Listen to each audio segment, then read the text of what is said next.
Culture Média sur Europe 1, Thomas Hill. Ce matin, vous recevez l'animateur et producteur Arthur. Bonjour Arthur, merci beaucoup d'être en ligne avec nous ce matin. Merci à vous. Alors vous coproduisez un long reportage donc sur le massacre du 7 octobre en Israël, précisément lors du Nova Festival, un festival de musique qui avait lieu juste à côté de la bande de Gaza, où 360 participants ont perdu la vie. Le film s'ouvre sur la fête, sur ces jeunes qui dansent au son de la musique électronique.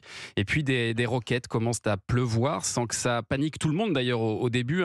Une des rescapées raconte on connaît ça, on vit dans un pays où ça arrive. Ils sont habitués au son des bombes. Arthur. Oui, surtout dans cette région-là où c'est quasiment leur quotidien. Régulièrement, les terroristes envoient des roquettes sur le pays et pas uniquement en temps de guerre. Et donc pour eux, quand c'est arrivé, ils se sont dit de toute façon il y a le dôme de fer qui va nous protéger. Et puis il faut savoir que c'était un festival, il y en a pas mal qui étaient un peu, comme on dit, high encore, c'est-à-dire qu'il y avait qui étaient sous drogue, parce que c'est le propre de ces festivals, c'est de planer un peu. Ils ont même cru pour certains que ça faisait partie de la soirée, quoi, que c'était de la pyrotechnie. C'est ça, que ça faisait partie du show, sauf que là, ça ne passe pas. On finit d'ailleurs par dire aux jeunes d'évacuer. En fait, c'est l'histoire d'une terrible tragédie, ce festival Nova. C'est aussi un énorme paradoxe. Ce sont 3500 jeunes qui font une soirée avec pour thème la paix avec leurs voisins, et ce sont les mêmes voisins qui viennent les massacrer. C'est ça. Et c'est ça qui est complètement fou. Et moi, je fais partie de l'équipe de production parce qu'en fait, ce documentaire a été monté très rapidement. Et donc, dans ces cas-là, qu'est-ce qu'on fait? C'est à la base d'Anna Stern, une productrice allemande, qui a lancé le projet. Et puis, pour que ça aille vite, on s'est tous retroussé les manches. On s'est appelés, on se connaît tous un peu. Et puis, on s'est réparti un peu le travail parce qu'il a fallu recueillir à la fois les images, puis les témoignages. Et enfin les autorisations, à la fois des survivants, mais aussi des familles des jeunes gens décédés. Et puis il y a des otages qui ont été libérés qui sont dans le documentaire. Donc voilà, on n'a pas compté ni les heures, ni les voyages où j'ai dû aller une fois par semaine sur place pour travailler sur ce projet, parce que on considérait peut-être... J'espère à juste titre qu'il y avait un devoir de mémoire dans cette période où seules les fake news sont reprises sur les réseaux sociaux. Et il était important de montrer la vérité. Et il était essentiel de montrer cette vérité, même si celle-ci est terrifiante. Parce que je pense que vous allez, comme nous tous, sur les réseaux sociaux, et la grande mode est au négationnisme, quel que soit le sujet. Et là, je peux vous dire, on l'a pas mis dans le doc, mais moi j'ai été à la morgue, où il y a encore une centaine de corps qui sont entreposés. Où il y a des spécialistes qui essaient tous les jours de reconstituer les corps, de retrouver les identités, les ADN. Pour vous donner un exemple, les corps de certains jeunes de Nova Festival sont tellement abîmés qu'on a fait appel, pas moi, mais que les autorités ont fait appel à des archéologues. Aujourd'hui, on demande à des archéologues d'essayer de retrouver à qui appartient tel membre pour pouvoir reconstituer un corps et prévenir une famille. Donc cette douleur-là, comme c'est quand même un festival de jeunes, comme il y en a partout dans le monde, on voulait le montrer. Alors c'est pas du tout gore le documentaire, parce que des images affreuses, il y en a beaucoup, mais ce sont des témoignages uniques, avec une particularité, et qui fait partie aussi du monde dans lequel nous vivons, c'est que les jeunes se filment tout le temps. Et nous avons eu accès à leur smartphone, et ils se filment même quand ils sont à 2 doigts de la mort, quand ils sont, je ne veux pas raconter en détail, mais quand ils sont enfermés dans un bunker ou cachés dans des buissons, ils se filment. Donc c'est un témoignage bouleversant. Ils se filmaient d'ailleurs souvent pour envoyer des vidéos à leurs proches, parce qu'ils pensaient qu'ils allaient mourir pour beaucoup. Exactement, c'est une forme de testament, j'ai l'impression. Et donc ce testament, on s'est dit il fallait le déployer, le montrer au plus grand nombre. Alors vous dites, c'est pas gore, il faut préciser que ce film qui sera donc diffusé ce soir à 21h est quand même déconseillé aux moins de 12 ans, mais oui, les corps des victimes seront floutés. Et ça n'en reste pas moins difficile à regarder par moment, mais important, parce qu'on met des images, on met des visages aussi sur des événements qui sont souvent réduits à des chiffres, des nombres de victimes. Et c'est pour ça, j'imagine, que vous vouliez que ces images soient vues par le plus grand nombre, Arthur. Oui, puis au-delà de l'image, il y a aussi les témoignages. Et c'était ça qui était important. Parce que voir une image brute, c'est toujours très violent et elle n'est pas toujours dans son contexte. Et là, vous avez les personnes qui vous racontent, comment ça s'est passé, comment ils sont passés d'un moment de vie en une fraction de seconde à un moment de mort. et comment, au-delà de la stupéfaction, ils ont survécu à cette attaque terroriste, mais c'est documenté à la fois par des images et par leurs témoignages. On a même une belle histoire d'amour au milieu de tout ça, si vous avez vu le documentaire. Ouais. Mais c'est poignant. Et le témoignage de ce père aussi, ce père qui avait 2 enfants sur place et qui a voulu aller les chercher, même si c'était évidemment très dangereux. Ces 2 enfants ont été faits. Et qui allait les chercher, et qui a essayé de les retrouver, et qui ont été pris en otage et qui ont été libérés lors de la dernière libération. Et on le voit à la fin du documentaire. Voilà, c'est quelque chose de poignant. Le réalisateur je trouve qu'il y a beaucoup de pudeur dans la manière dont ça a été réalisé. C'est un monsieur qui s'appelle Yossi Bloch, qui est entre autres le réalisateur de, je sais pas si vous savez cette série The Girl from Oslo sur Netflix. Donc c'est un travail collégial. Le documentaire est en train de faire le tour du monde. Il est essentiel que les gens le regardent, que les jeunes le regardent, parce qu'on peut plus se contenter des images et des fake news mais non, c'est pas vrai. Moi je vois des débats, est-ce que le bébé a été brûlé ou décapité? Mais on s'en fout, il est mort le bébé.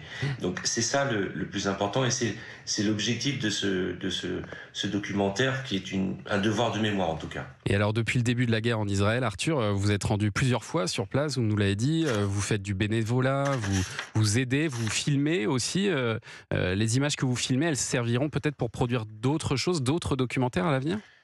Alors, je sais pas que vous avez dit, je fais du bénévolat, mais en fait, non, je travaille avec plusieurs équipes. Moi, je fais ce que je sais faire, c'est-à-dire de la production, et on essaie de témoigner de ce qui s'est passé. Et donc, nous avons une équipe qui a filmé, qui a accompagné les familles d'otages entre le jour où on leur a annoncé que un proche était enlevé, jusqu'au jour de la libération et jusqu'au jour parfois de la mauvaise nouvelle. Donc pour montrer, parce que je pense qu'il y aura un monde avant et après le 7 octobre. Je crois que les gens n'ont pas encore pris cette conscience-là, et qu'il va falloir le documenter. Comme aujourd'hui, je suis en contact avec beaucoup d'artistes qui ont fait des œuvres autour de ce qui s'est passé le 7 octobre, et l'idée, ça va être de documenter, et de documenter d'ailleurs de tous les points de vue, pas uniquement du point de vue israélien, mais il faudra aussi le documenter du point de vue palestinien. Et alors sur Instagram, vous écrivez que les images déchirantes de ces enfants juifs et palestiniens qui meurent vous hantent chaque jour un peu plus. Et pourtant, votre engagement, Arthur, il a un prix, puisque vous êtes victime aujourd'hui de menaces de mort, vous vivez sous protection policière. C'est pour ça d'ailleurs que vous ne pouvez pas être en studio avec nous ce matin. Comment est-ce que vous vivez tout cela? Comment est-ce que vous allez aujourd'hui? Alors déjà, je ne suis pas sous protection policière, je suis sous protection, mais par une entreprise privée. Donc je le précise, parce que même ça on me l'a reproché. Et comment je le vis? C'est triste, on s'habitue presque à tout. On sort un peu moins le soir, on fait attention, mais c'est en train de se calmer. Donc là-dessus, je veux pas trop en parler. Mais ce qui est compliqué, c'est de voir cette nouvelle haine que je ne connaissais pas, et cette déferlante qui fait qu'une fois par semaine, je vais avec une clé USB au commissariat de police donner la liste de tous les gens qui m'ont menacé. Alors il y en a de moins en moins, parce que c'est devenu plus compliqué, et puis je crois que tous les haters se sont déjà exprimés. Mais bon, ça ne m'empêchera pas de parler et d'être celui que j'ai toujours été, parce que moi je suis quelqu'un qui défend toutes les causes.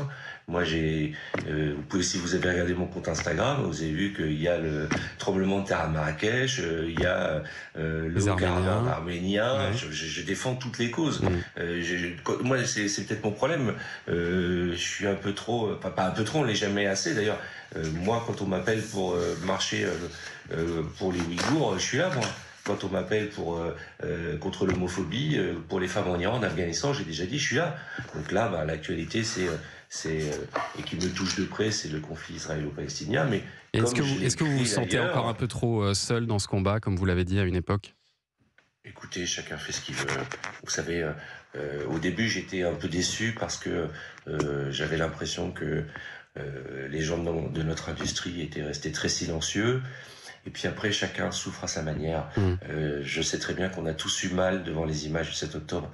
Jamais j'imagine une seconde que les gens que j'aime et avec qui je travaille tous les jours n'ont pas été choqués. Maintenant, chacun exprime sa douleur. Moi, quand j'ai mal, je crie.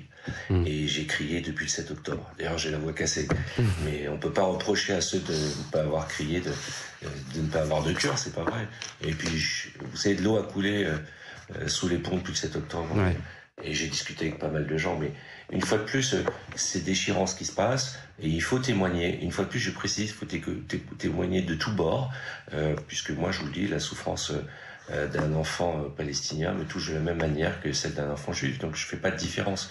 Moi, je fais ce que je sais faire, je suis producteur, et j'essaie de documenter, et c'est vrai que ce documentaire, je pense que vous l'avez vu, Ouais. à la fin de ce documentaire, on se dit, ah ouais, donc l'être humain est capable du pire. Ouais, c'est vraiment un documentaire à voir. Il est diffusé ce soir sur CNews. Est-ce que vous l'avez proposé d'ailleurs au groupe TF1 avec lequel vous travaillez plus régulièrement? Alors écoutez, c'est simple, je l'ai proposé à toutes les chaînes d'infos, on était toutes d'ailleurs intéressées, mais je voulais que ça passe très rapidement, et les plus rapides en tout cas à la diffusion étaient le groupe Canal. Voilà, mais tout le monde était intéressé par le documentaire. Qui n'est pas intéressé par un documentaire comme celui-ci? C'est tellement poignant, criant de vérité. Il y a une douleur qui transpire à l'écran. Voilà, comme j'ai contacté les trois, et les trois m'ont dit oui. Le premier qui m'a dit je voudrais le diffuser très rapidement. Voilà, il n'y a pas eu de compétition. Alors encore moins sur un sujet comme celui-ci, vous l'imaginez bien. Ouais, rendez-vous donc ce soir sur CNews à 21h au cours d'une soirée spéciale animée par Olivier Benkemoun. Merci beaucoup, merci Oui, Arthur. et je précise une chose, pardon, encore Oui, une je vous en seconde, prie. c'est que l'une des conditions pour diffuser le documentaire, c'est qu'il y a un débat autour du... Oui, ce sera ce qui suivi s'est d'un passé. Il y débat. aura un débat dans la foulée. C'était Ouais. une des conditions pour diffuser ce documentaire. Je vous remercie. Merci à vous Arthur. C'est vrai que j'ai pas l'habitude de parler de choses un peu plus tragiques et difficiles, que je suis plutôt dans l'entertainment, mais ce travail était pour moi essentiel, et je suis ravi que vous en ayez parlé. Et on aura l'occasion de se reparler prochainement de d'autres choses plus divertissantes, j'imagine. Exactement, exactement. Merci Parce que Arthur. hélas et heureusement, la vie continue. Bien sûr. On vous souhaite de belles fêtes. Merci Arthur. Merci à vous.